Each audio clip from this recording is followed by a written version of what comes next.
In a pine grove on the southwest cusp of the interstate cloverleaf, 5 p.m., July 4th. Now, in these dread latter days of the old, violent, beloved USA, and of the Christ-forgetting, Christ-haunted, death-dealing Western world, I came to myself in a grove of young pines, and the question came to me, has it happened at last? 2 more hours should tell the story, one way or the other. Either I am right, and the catastrophe will occur, or it won't, and I'm crazy. In either case, the outlook is not so good. Here I sit, against a young pine broken out in hives and waiting for the end of the world. Safe here for the moment, though. Flanks protected by a rise of ground on the left and an approach ramp on the right. The carbine lies across my lap. Just below the cloverleaf, in the ruined motel, the 3 girls are waiting for me. Undoubtedly, something is about to happen.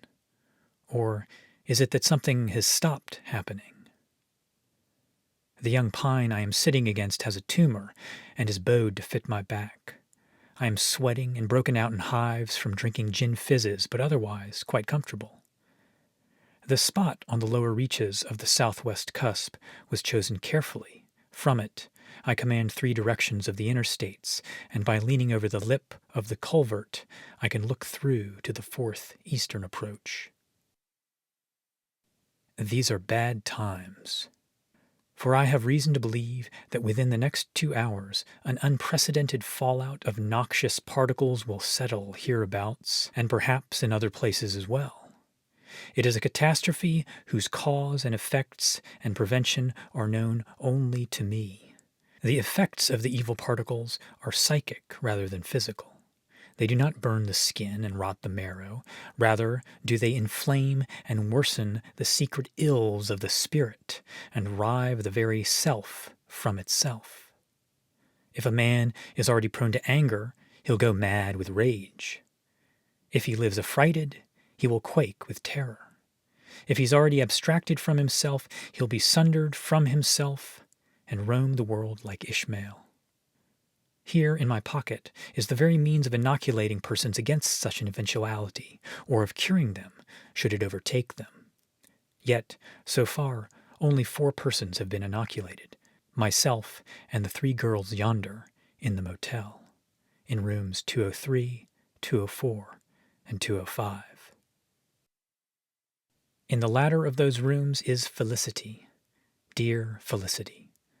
Born in sin, living in shame, devil's brood, condemned to hell, praying for salvation and forgiveness, Felicity so devout and filled with the fear of the Lord and terror of the devil, desperate for heaven, castings on the floor, sleeping most of the time in her day clothes and scratching like a contented dog, always scratching.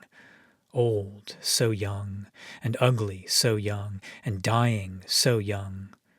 Felicity, now 29, gray, few teeth left, lined and dried up. I put Sybil in room 204. Sybil tends to stay inside and look out. But presently I watch her move stealthily from her room to 207, our storeroom, which is walled up mostly with cardboard cases of early times bourbon. Her anxiety is clear because her discovery of the stash has occurred at the end of a fragmented day with long stretches of lost time.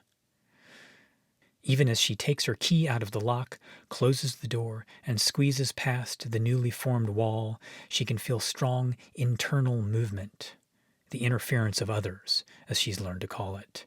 There is a clamoring without sound. Still, the partition of early times is sturdy, and although hastily assembled, it has been skillfully wrought, worthy, she thinks, of 2 generations of heavy drinkers, her father Otis and her grandfather Magellan. She can hear Jane's key in the lock. "Geez, I smell paint stripper," Jane calls jokingly. She stops short, staring at the wall. "The partition's marvelous. Why didn't you tell me you were going to build it?" she asks. "I didn't," Sybil says. But even as she speaks, she knows that she can't be sure of the I. Not inconceivably, the box cutter, which her nervously wandering fingers discover in the pocket of the blue slacks that she's been wearing all day, belongs to the architect of this monolith of brown liquor. Traffic is light, steady, eastbound, a milk tanker, and a produce trailer. Like the surf coming in, coming in, coming in, limitless, clean, and deep. We had come here in the summer, Sybil and I, the summer after high school, the summer before college, before the sick reality had covered the world like a pall. July. We had eaten pizza and listened to her radio. I had put oil on her back. She had put oil on mine. The air had been hot, the sand bright, the sun like a burning glass. Then there is Jane. Stunning Jane Mansfield. Unbelievable, yes, but true. Inexplicable, yet there she stands, engaging Sybil under the orange roof of the Howard Johnson Motel. Her chameleon instincts are a salve to Sybil's madness, Felicity's desperation, and my hives. Her room is 203. But she is not herself exempt from the dark. Her induction into Anton LaVey's Church of Satan was like a scene from a Vincent Price horror film on the giant 3D Panavision screen. Incantations and declarations sung vibrato from the master's chapped lips, saturated with technicolor spittle. Love one another, it has been said, is the supreme law, but what power made it so? Upon what rational authority does the gospel of love rest? Why should I not hate mine enemies? If I love them, does that not place me at their mercy? O ye servants of pleasure, move, appear, sing praises unto the earth, and be mighty among us. Say unto thine own heart, I am my own Redeemer. Thoughts of the girls and the coming catastrophe cause my scalp to tingle with a peculiar emotion. If the catastrophe occurs, I stand a good chance, knowing what I know about it, of surviving it. So do the girls. Surviving with one girl who likes you is not such a bad prospect. But surviving with 3 girls, all of whom like you, and each of whom detest the other 2, is both horrible and pleasant. Certainly enough to make one's scalp tingle with a peculiar emotion. Withdrawal. Don't count on it. It takes a whole lot of willpower for a guy to pull out the very second his pleasure is most intense. Even if he means to withdraw before ejaculating, he might slip up, and that means millions of sperm racing in search of your egg. Besides, I know I couldn't relax if I were depending on someone else's self-control to keep me from getting pregnant. But even if I withdraw on time, it may still be too late. A few drops of clear, lubricating, sperm-filled liquid may be secreted even before I ejaculate, and all it takes is 1 sperm and 1 egg to make a baby. 3 babies. 203, 204, 205.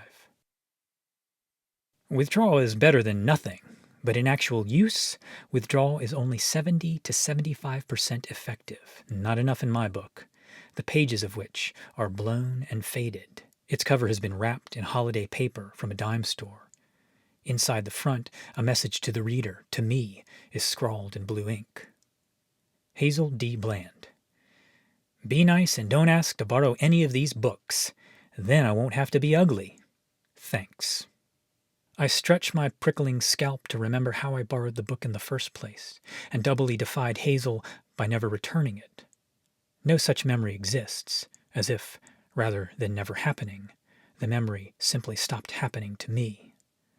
But I do remember Hazel, who worked arduous graveyard hours behind the Howard Johnson front desk, always defaulting to rest her thick chin on a fist when the lobby was quiet, only to be fired one night for deforming an entire box of paper clips out of boredom.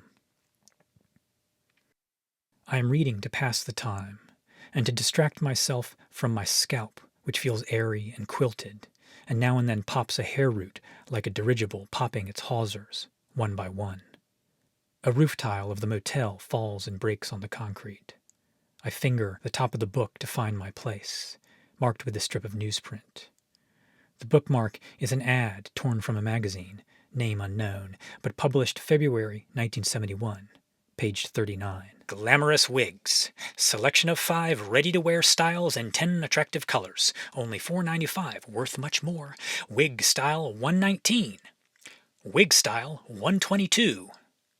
Wig style 125.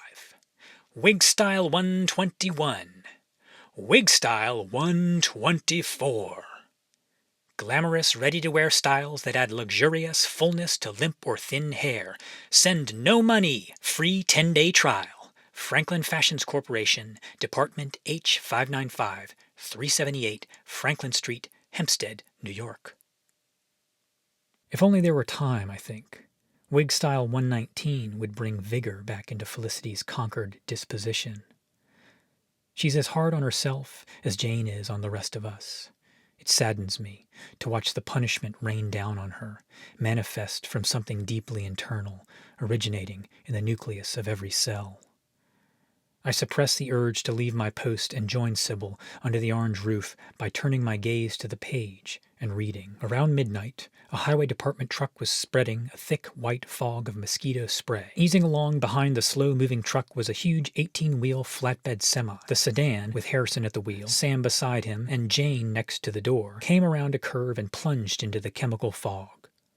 Before Harrison could spot the semi in the thick haze, the heavy sedan slammed into its rear trailer with such force that the entire top of the car was peeled back. The 3 in the front seat were killed instantly as the Buick went under the flatbed. Jane's children and the dogs escaped injury. The children had been asleep on the back seat, the dogs on the floor. The impact sheared off the top of Jane Mansfield's skull. Her long blonde hair, still attached to her scalp, was seen on the hood of the wrecked sedan when pictures came over the Associated Press wire the next morning. The words are disorienting. After all, Jane is here, in the motel, no doubt prodding Sybil with abrasive comments on the inconsistency of her demeanor. Perhaps she's even opened a bottle of Early Times and is knocking it back neat, fueling her own fire at the 5 o'clock hour. Either way, I feel her presence, and it is genuine and palpable. Her hair is still on top of her head. I flip to the first page of the book and scrutinize its authenticity. Tales of Hollywood the Bizarre. Not much of a title, and grammatically incorrect. The subtitle reads, Unexplained Deaths, Oscar Ripoffs, Blacklisting, Tragedies, Erotomania, Sexual Harassment, Devil Worship, and Other Vicious Exploitation by John Austen. John who? Early on, before God had removed his last blessing from the USA, I loved Jane most. When sitting beside her at sentimental movies, I would look away from the big 3D Panavision screen where the beautiful actress was about to leave her lover forever and see Jane sitting upright in her chair, her black button eyes concentrating so hard on the film while she chewed and chewed her gum so earnestly, and I ran my forefinger below her eyes to verify that her face was wet, that Jane was crying for the people on the screen, crying in perfect, placid happiness over this debacle that had never happened. The question now is whether any of it had ever happened. If the book in my hands is real, then who is that girl tiptoeing barefoot between weeds that push through cracks in the concrete walk leading back to room 203? What will happen to man after the fallout, when he has no sense of morning, noon, or night? Is not lust and carnal desire a more truthful term to describe love when applied to the continuance of the race in these dreaded latter days? And is this art, or is something just wrong with the TV? I always knew that after the movie was over, Jane would forget that she had cried, but she would feel refreshed by her tears. How harmless it was back then. Sometimes I myself, reminded by the actress of my own failures, would be scalded by a single heavy tear. But this would not be a good feeling, and I would have to stroke Jane's wet eyelid again with my finger to be soothed.